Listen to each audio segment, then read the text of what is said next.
Dr. Mark Changizi here with your Science Moment. Today we're going to talk to Pistachio again. We're doing a barbecue moment. I'm out here barbecuing, and sometimes he just sits out here with me while we barbecue.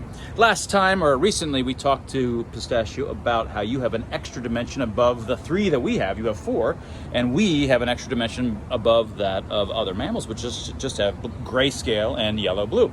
But there's something that we didn't talk about in that short video, which is even though he has 4 cones, or 4 different kinds of sensitivities to wavelengths across the spectrum, there's a sense in which they're rational.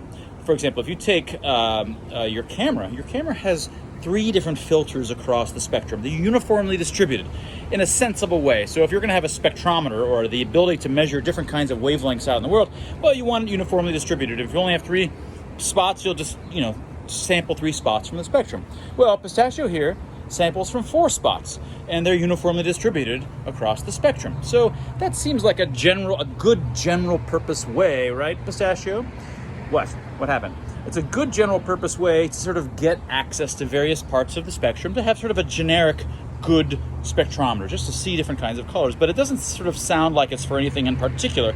It sounds general purpose. I don't know that to be the case, but it certainly has that feel because it's uniformly distributed. We primates, totally different. We have one cone sensitivity, one kind of neuron that's sensitive to very low wavelengths of the bluish, and we have 2 that are side by side, 540 nanometers, 560, very close to each other. So what was in dogs and bunny rabbits and all of the other mammals, 2 cones, or low wavelength sensitive cone and high wavelength sensitive cone, right? We suddenly got 2 side by side in the high region, and we call them M and L. But they're basically side by side.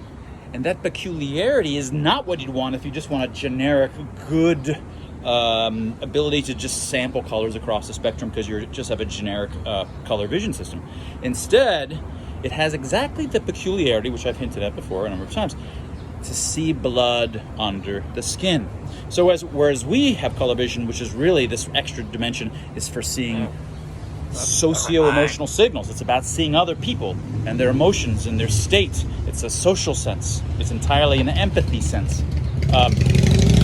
For birds, I'm not entirely sure. This is just what your first expectation would be, but since it's just uniformly spread across the spectrum, their 4 cones of sensitivity suggest that they are just really good at general purpose color distinctions in the forest or wherever they evolved.